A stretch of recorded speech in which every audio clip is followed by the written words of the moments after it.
CGL 2025 का notification out हो चुका है और इसकी जानकारी खुद मेरे भाई एसएससी के वेबसाइट पर आपको जाने को देखने को मिल जाएगी। एसएससी की जो नई वेबसाइट है ssc.gov.in, आप जब वहां पर जाओगे तो नोटिस ऑफ मेरे भाई सीजीएल 2025 आ जाएगा। यहां क्लिक करके नोटिफिकेशन डाउनलोड कर सकते हो और यहां क्लिक करके नोटिफिकेशन को देख सकते हो। तो जब आप यहां पर क्लिक करोगे तो ये आपके सामने इस तरीके से पूरा नोटिफिकेशन खुल करके मिल जाएगा, जहां पर सारी महत्वपूर्ण जानकारी उन्होंने दे दी है। तो ये वीडियो के अंदर में हम आपको कंप्लीट डिटेल बताने वाले हैं। फॉर्म का मेरे भाई डेट हो गया, सारी जानकारी हम आपको बताने वाले हैं, वेंडर के बारे में भी बताने वाले हैं। तो वीडियो को शुरू से लेकर के अंत तक देखिएगा और कोई भी अगर डाउट होगा तो एंड में कमेंट बॉक्स में मेरे भाई आप वहां पर कमेंट कर दीजिएगा, ठीक है। तो सबसे पहले अगर हम इस नोटिफिकेशन की बात करें तो मेरे भाई यहां पर देखो, ये नोटिफिकेशन अभी तुरंत यहां पर आया है, वेबसाइट पर आपको देखने को मिलेगा। और इस वीडियो के अंदर में हम यहां पर क्या क्या कवर करने वाले हैं, तो सबसे पहले वैकेंसी का पूरा डिटेल, कितनी वैकेंसी है, कौन कौन से वो महत्वपूर्ण डेट है, एप्लीकेशन का फीस यहां पर कितना है, फॉर्म का मतलब कहीं ना कहीं, इस फॉर्म को भरने के लिए क्या क्या एसेंशियल क्वालिफिकेशन होनी चाहिए, उसके बाद में यहां पर क्या एज लिमिट होनी चाहिए, किन किन कैटेगरी में मेरे भाई कितना एज रिलैक्सेशन आपको मिलेगा, ठीक है। फिर उसके बाद में एक स्पेशल चर्चा भी है ओटीआर और आधार बेस्ड ऑथेंटिफिकेशन के ऊपर में। नेक्स्ट अगर हम बात करें तो रिजर्वेशन के ऊपर में भी काफी बढ़िया तरीके से हमने कवर किया और एक चर्चा उसके ऊपर में भी होगी। साथ में आप टाइम स्टैम्प पर भी क्लिक करके अलग अलग पार्ट में आप उस भाग को देख सकते हो, ठीक है। तो आप टाइम स्टैम्प पर भी देख लेना, ठीक। एग्जामिनेशन का स्कीम क्या है, क्या पेपर का पैटर्न बदला है या वहीं पर है, ये बहुत जरूरी है। उसके बाद में सिलेबस क्या पढ़ के जाना है, क्या छोड़ के जाना है, स्किल टेस्ट के बारे में सारी महत्वपूर्ण जानकारी, और लास्ट में कितना नंबर चाहिए होगा कि आप यहां पर क्वालिफाई करें, यानी ये कट ऑफ एनालिसिस बहुत जरूरी है। तो ये सारी बातें बच्चों हम लोग कवर करेंगे बहुत तरीके से। सबसे पहले बात करते हैं वैकेंसी को लेकर के। तो देखिए 2022 से अगर आप यहां पर कवर करते आए तो 2022 में 36,000 के करीब में, कितने करीब में मेरे भाई, लगभग 36,000 के करीब में ये वैकेंसी थी। और 2023 में आते आते ये वैकेंसी जस्ट अपनी 1/4 हो गई, 8,415 वैकेंसी। 2024 में मेरे भाई 18,234 वैकेंसी थी और 2025 में अभी जो रिपोर्ट हुई है वो 14,582 है। हालांकि इस वैकेंसी के बढ़ने की भी उम्मीद है, लोगों को ये टेंटेटिव नजर आ रहा है, बट ये 17-18 हजार तक ये जा सकता है। तो एक बार इस बार वैकेंसी थोड़ी ज्यादा है, अगर हम बात करें 8,000-9,000 के मुकाबले।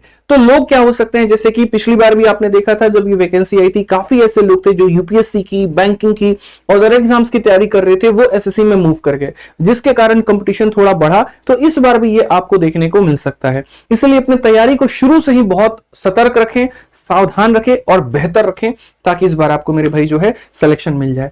कोशिश है कि ये वैकेंसी और बढ़ जाए, और जितना बढ़ेगा आपके लिए उतना ज्यादा मेरे भाई यहां पर फायदा है।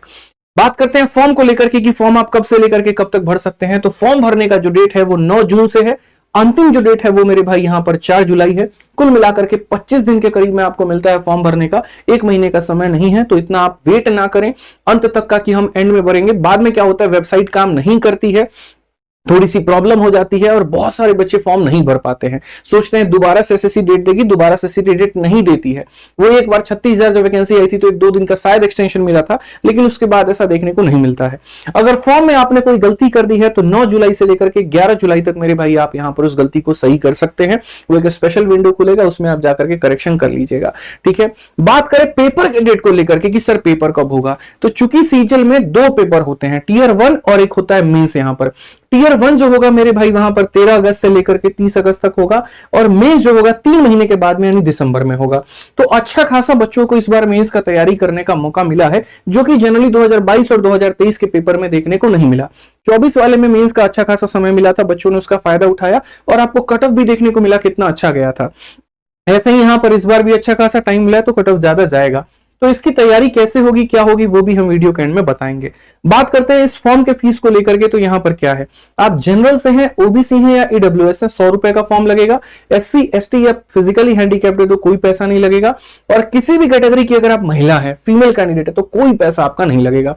ये एक बहुत बढ़िया बात है यहां पर कि एसएससी का इतना बड़ा मतलब क्रेज, इतना बड़ा पद, लेकिन फॉर्म की फीस मात्र 100 रुपए। वहीं आप बैंकिंग में चले जाओ तो अच्छा खासा वहां पर फॉर्म भरने का वो पैसा लेते हैं। इनफैक्ट रेलवे में भी मेरे भाई 450-500 रुपए लेते हैं, बेशक बाद में वापस कर दें, लेकिन शुरू में उतना पैसा वो ले रहे होते हैं। क्वालिफिकेशन की बात करें तो इन्होंने जो डेट माना है वो 1 जनवरी नहीं, 1 अगस्त 2025 को एक रेफरेंस डेट माना है, और इसके आधार पर वो आपकी उम्र की कैलकुलेशन करेंगे। क्वालिफिकेशन में अगर देखो 2 पद होते हैं, एक जेएसओ का होता है और एक बाकी सारे पद होते हैं। डबल ए की इस बार वैकेंसी नहीं है, ठीक है, तो डबल ए की हम अलग से चर्चा नहीं करेंगे। जीएसओ एक स्पेशल पद होता है, जूनियर स्टैटिकल ऑफिसर। अगर हम इसमें बात करें मेरे भाई यहां पर, तो देखो आपको इसमें बैचलर डिग्री चाहिए किसी भी सब्जेक्ट में जिसमें 60% मार्क्स आपका मैथमेटिक्स में हो 12th लेवल में, या फिर स्टैटिस्टिक्स आपका एक पेपर होना चाहिए डिग्री में, तब आप इस पद के लिए एलिजिबल हैं। बहुत ऐसे बच्चे हैं शुरू में वहां पर जीएसओ में जाकर के टिक कर देते हैं, और बाद में जब उनका वहां पर नंबर आ जाता है तो डॉक्यूमेंट वेरिफिकेशन में उनको छांट दिया जाता है। क्यों? क्योंकि उनके पास 12th में मैथ सब्जेक्ट नहीं था जिसमें 60% से ऊपर स्कोर किया हो, या ग्रेजुएशन में स्टैटिस्टिक्स का पेपर नहीं था। तो ये मत करना, फालतू का सीट मत खराब करना किसी और के लिए। अगर एलिजिबल नहीं हो तो वहां पर यस मत भरना, बस मेरा इतना कहना है, ठीक है। स्टैटिकल इन्विजिलेटर ग्रेड 2 के लिए क्या चाहिए? तो बैचलर डिग्री चाहिए किसी भी सब्जेक्ट में जहां स्टैटिस्टिक्स एक सब्जेक्ट रहा हो, मतलब तुमने ग्रेजुएशन किया हो, स्टैटिस्टिक्स एक पेपर हो कभी भी, ठीक है। और कहा है the candidate must have studied statistics as a subject in all the 3 year और all the 6 semester of the graduation course. ये मेरे भाई बहुत जरूरी है। और बाकी सभी पदों के लिए नॉर्मल ग्रेजुएशन चाहिए, किसी भी यूनिवर्सिटी से, अच्छा यूनिवर्सिटी हो, तुम बीटेक हो या तुमने ग्रेजुएशन किया, फर्क नहीं पड़ता, आप सीजीएल का पेपर मेरे भाई यहां पर दे सकते हैं। एज को लेकर के सबसे ज्यादा बच्चों में चर्चा होती है, सबसे ज्यादा यहां पर कैलकुलेशंस होते हैं, क्या होगा कैसे होगा। तो देखो जो पद मेरे भाई 28 से 27 साल के लिए है, उसमें जो कैंडिडेट है मेरे भाई 2 अगस्त 1998 से 1 अगस्त 2007 के बीच में इसका जन्म होना चाहिए। बिटवीन का मतलब इसके बीच में अगर हम बात करें।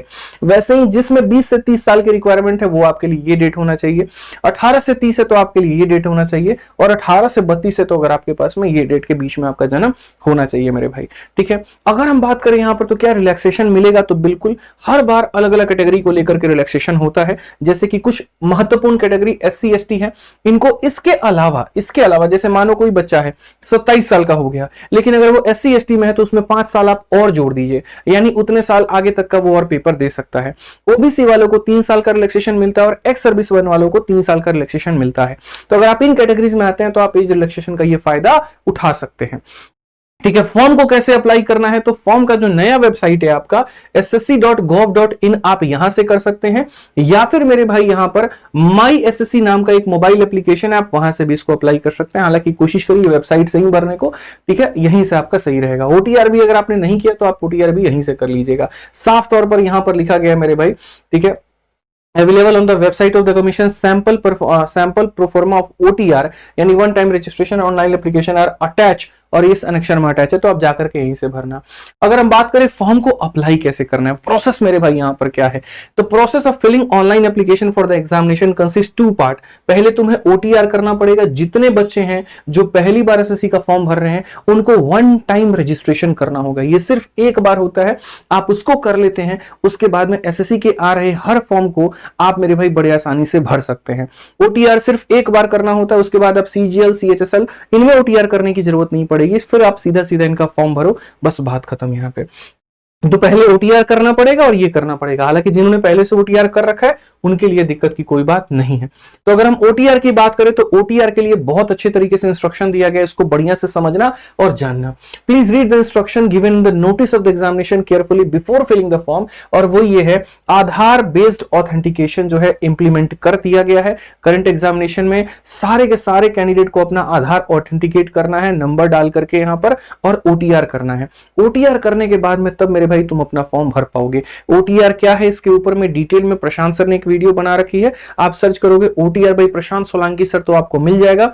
आधार बेस्ड ऑथेंटिफिकेशन के ऊपर में भी उन्होंने वीडियो बना रखी है, तो आधार बेस्ड ऑथेंटिफिकेशन बाय प्रशांत सोलंकी सर आप सर्च करोगे तो मिल जाएगा। ये दोनों बातें आपको बढ़िया तरीके से जानने को मिल जाएंगी। फॉर्म को अप्लाई करते वक्त में आपको ये 2 बातों का मेरे भाई यहां ध्यान रखना है। उसके बाद में जब आप फॉर्म में मेरे भाई अप्लाई करते हो तो जो फोटोग्राफ होती है वो बहुत अच्छे तरीके से क्लियर फॉर्मेट में लेना, और उसका एक रेंज है कि जो फोटो होगी वो 10 से 20 KB के बीच में होनी चाहिए, और ये उसकी डायमेंशन होनी चाहिए। कई बच्चों का फोटोग्राफ के चक्कर में मेरे भाई जो फॉर्म है वो रिजेक्ट हो जाता है, तो कृपया करके ऐसी गलती मत करना यहां पर, और इस बात का ध्यान रखना, ठीक है। साथ में मेरे भाई यहां पर आपको ये ध्यान रखना है, जो बहुत ही जरूरी बात है और स्पष्ट भाषा में समझने की जरूरत है। यहां थोड़ा वीडियो को को तुम लोग 1x पे करके मेरी बात को सुनो। कहा गया मेरे भाई जितने भी कैंडिडेट फॉर्म भर रहे हैं उनका जो वन टाइम रजिस्ट्रेशन होना चाहिए वो नए वाले वेबसाइट पर होना चाहिए, ssc.gov.in।